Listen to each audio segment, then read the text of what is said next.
Papež Frančišek je med mašo, ki jo je zjutraj daroval v kapeli doma svete Marte, spodbudil, naj odpremo srce in očetu pustimo, da nas pritegne k Jezusu. Kristjan, ki ne dopusti, da bi ga oče pritegnil k Jezusu, je namreč kristjan, ki živi v stanju sirote.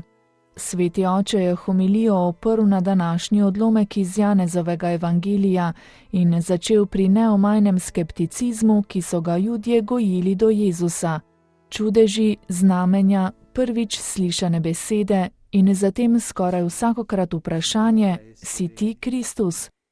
Ob prazniku tempeljskega posvečenja so Judje obstopili Jezusa in ga vprašali: Doklej nas boš pustil v negotovosti? Če si ti Kristus, samo odkrito povej. To vprašanje, ki so ga pismouki in farizeji večkrat in na različne načine zastavili Jezusu, izvira iz slepega srca, je dejal papež Frančišek.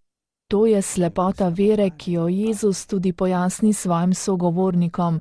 Vi ne verujete, ker niste izmed mojih ovac. Biti del Božje črede je milost, ki pa potrebuje razpoložljivo srce. Moje ovce poslušajo moj glas, jaz jih poznam in hodijo za menoj. In jaz jim dam večno življenje. Nikoli se ne bodo pogubile in nihče jih ne bo iztrgal iz moje roke, je papež ponovil Jezusov odgovor Judom ter nadaljeval s vprašanjem. So te ovce študirale, da bi sledile Jezusu in so šele potem verovale? Ne, je odgovoril. Moj oče, ki mi jih je dal, je večji od vseh, pravi Jezus. Ravno oče je tisti, ki da ovce pastirju. Oče priteguje srca k Jezusu, je izpostavil Frančišek.